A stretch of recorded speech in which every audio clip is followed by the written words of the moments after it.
What's up, Thrashers, and welcome back once again to the Thrash Maniac 99 YouTube channel, and I am back with kind of an interesting thread for you guys, and this one's going to be the start of a big debate, and I hope that this video gets circulated all over the place because I have been wanting to do this video for quite a while now because it always makes me scratch my head whenever I see people, metalheads, talking about bands being this genre or that genre, and I can't help but scratch my head thinking, do these genres even truly exist? Or is it all just labeling for the sake of labeling? Well, there are three subgenres of metal in particular that I kind of want to dissect and pick apart and determine whether or not they are real genres. And, spoiler alert, they're not, in my opinion at least. So, the first genre I'm going to talk about, we're going to start off from the bottom up to the top. First, Christian metal. Now, Christian metal, to me, is not really a genre at all because whenever you're listening to bands that are considered quote-unquote Christian metal, they're all over the place in terms of like what style of metal they are. Like take a band like Trouble, for example. Like they were considered Christian metal for a while, but they're also one of the pioneers of American doom metal. So really, in all honesty, Trouble is a doom metal band that eventually also became kind of almost stoner metal, classic metal. They just happen to have Christian-themed lyrics. That's really the only thing, I guess, that would make them be called Christian metal. And then you take a band like Trouble, then you move into a band like Mortification, who are a death metal band from Australia, and again, Christian-themed lyrics does not mean it's a genre, and because, you know, there's nothing other than the lyrics, Trouble and Mortification couldn't be further apart from the metal branches. I'll just saying that right now, because Mortification, especially the early stuff where it's like thrashy, grindy inspired death metal, like that early earache record sound of bands like Napalm Death, Carcass, Bolt Thrower, Entombed, and Morbid Angel, that was kind of the wheelhouse for Mortification, especially on their first two albums, particularly the second album, Scrolls of the Megaloth, which is a hell of an album, no pun intended for Heaven and Hell and all that stuff.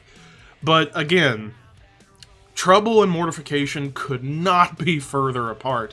And then you fast forward even further into the 2000s with a band like A.k.a. Dying, where they were writing Christian-themed lyrics, but they were a metalcore band. And again, lyrical themes do not mean it's a genre, people, because what musically, like, I'll ask you guys in the comments, especially with Trouble, Mortification, A.k.a. Dying, or any other Christian metal band, what unifies their music aside from the lyrics? What musically makes them similar? Oh, what's that? You can't think of anything? Yeah, I'm sorry. Maybe that was a little too cocky. But you get where I'm coming from. It's like, there's really nothing musically that unites all three of those bands. The only similarities is in lyrical content. That's all. So, Christian metal, not an actual genre. Case closed. Now, the next one, pretty much in a similar vein to Christian metal, we're going to talk about Viking Metal. Now, this one, I've seen people, like, on Discord and on, like, forums and other things try and defend Viking Metal being an actual genre. And I'm here to tell you right now, it's not a real genre, and it's pretty much for the exact same reason that Christian metal is not a genre. It's all lyrical themes. That's it. There's not really much that unifies a lot of Viking metal bands. Like, take, for example, the first quote-unquote Viking metal band, Bathory. Musically, they were going at that point with Hammerheart and Twilight of the Gods, and then eventually the Nordland albums, and also Blood on Ice. They were going for more of like a doomy, classic metal, folk metal hybrid. If anything, like, they were completely moved away from black metal at this point. So Bathory Korthon was basically embracing his classic metal influence, his doom influence, his folk influence, and mash them all together into his own style of metal, which was a hybrid of 3 different distinct styles. And then you take, excuse me, and then you take a band like Unleashed, who, yeah, from Sweden as well as Bathory, but they were a death metal band that just happened to have Viking lyrical content, especially in their like mid-90s to like the mid-2000s run, and even some songs they do today still have some Viking ethos to it. But again, it's like, just because these two bands have similar lyrical ideologies does not mean that they're in the same genre together. And then take a band like Enslaved, for example, like especially early Enslaved, and well, actually all of Enslaved, I'll say, have Viking lyrical themes, but musically, early on they were more straightforward black metal. Then they became a progressive black metal band, and still are to this day. Yet they don't sound anything like Bathory. They don't sound anything like Unleashed. And then the biggest example of all, Amon Amarth. For obvious reasons, the imagery, the lyrical content, but again, musically, they are melodic death metal. And then I could name a bunch more. Borknagar, who are progressive, folky black metal. And then you get bands like Blind Guardian, who are power metal. You get where I'm coming from with this one. Just because bands have a similar lyrical theme does not mean they belong in a genre together. Viking metal does not exist. Any band that's considered Viking metal, they're more times than not either black metal bands, death metal bands, folk metal bands, or power metal bands. Case closed. And then finally, and this one I can foresee the comments on this one and probably get a ton of hate, but hey, it's just how I feel. The last genre I'm talking about, Djent. Now, Djent is a tag that's been thrown around for pretty much ever since, like, the internet caught wind of bands like Meshuggah from their early days, and then, like, Periphery and Tesseract, among many others, and say, oh, they're a Djent band. They have 8-string, 9-string guitars. And Djent, to me, is just a guitar sound.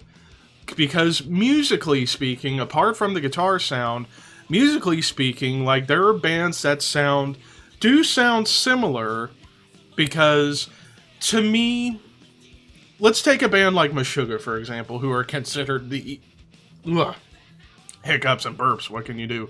Who are considered the godfathers of Djent.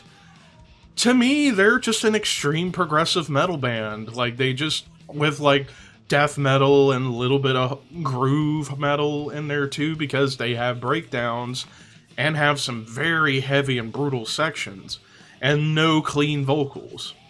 So to me, Meshuggah is not Djent doesn't exist because Meshuggah is extreme prog metal. Let's get that right. And then you get to bands like Periphery and Tesseract later on. Like Periphery, yeah, they took like the 8-string guitar style of Meshuggah, but musically, they're like a progressive metalcore band.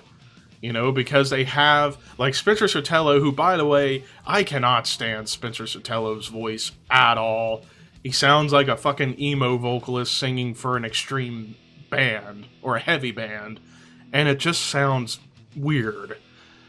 But Spencer is doing the typical metalcore vocal style, the sing-scream style. Nothing like Meshuggah. And then you get to a band like Tesseract, who more or less just a progressive metal band that have djenty guitar moments, but more just traditional prog metal, kind of like in the vein of bands like Haken and even Dream Theater to an extent. There's more musicianship going on in Tesseract. And then even other bands like Animals as Leaders, who are just a progressive metal band. And then you even get like deathcore bands that get lumped into all this. Bands like Born of Osiris and correct me if I'm wrong, but I believe After the Burial has some of those guitar styles. And then even progressive death metal bands like Black Crown Initiate have occasional 8-string guitars. So, to me, Djent is just the use of 8 strings or more on your guitar to get that tone. Other than that, musically, again, too many differences among these bands. Like Meshuggah have more death metal and groove in their music. Periphery has more of the metalcore side. Tesseract being more of a traditional prog band. And then Black Crown Initiate, straight up progressive death metal. So yeah, to me, Djent only exists as 2 things. An internet thing just for people to be stupid and goofy, and it's just the use of 8, 9-string guitars. Hell, Fear Factory! They use 8 strings at times. They're not Djent. They're an industrial groove death thrash metal band. Like, come on, people, but I digress on that. So the bottom line is, Christian metal, Viking metal, and Djent are not real genres. And that does it for this video. I'm gonna be very, very, very curious to see what you guys think. And also, for those of you who are watching that make YouTube videos, I would love to see a response to this. Let's see if we can get this debate going, because for me, I just get tired of these 3 labels getting thrown around when they're not actual genres. They're just either lyrical themes or just a guitar sound, or the use of more than 6 strings or 7 strings at that. But again, this is just how I feel. If you want to believe what you want to believe, more power to you, but for me, they don't truly exist. But anyways, thank you guys for watching. Horns high. See you guys soon.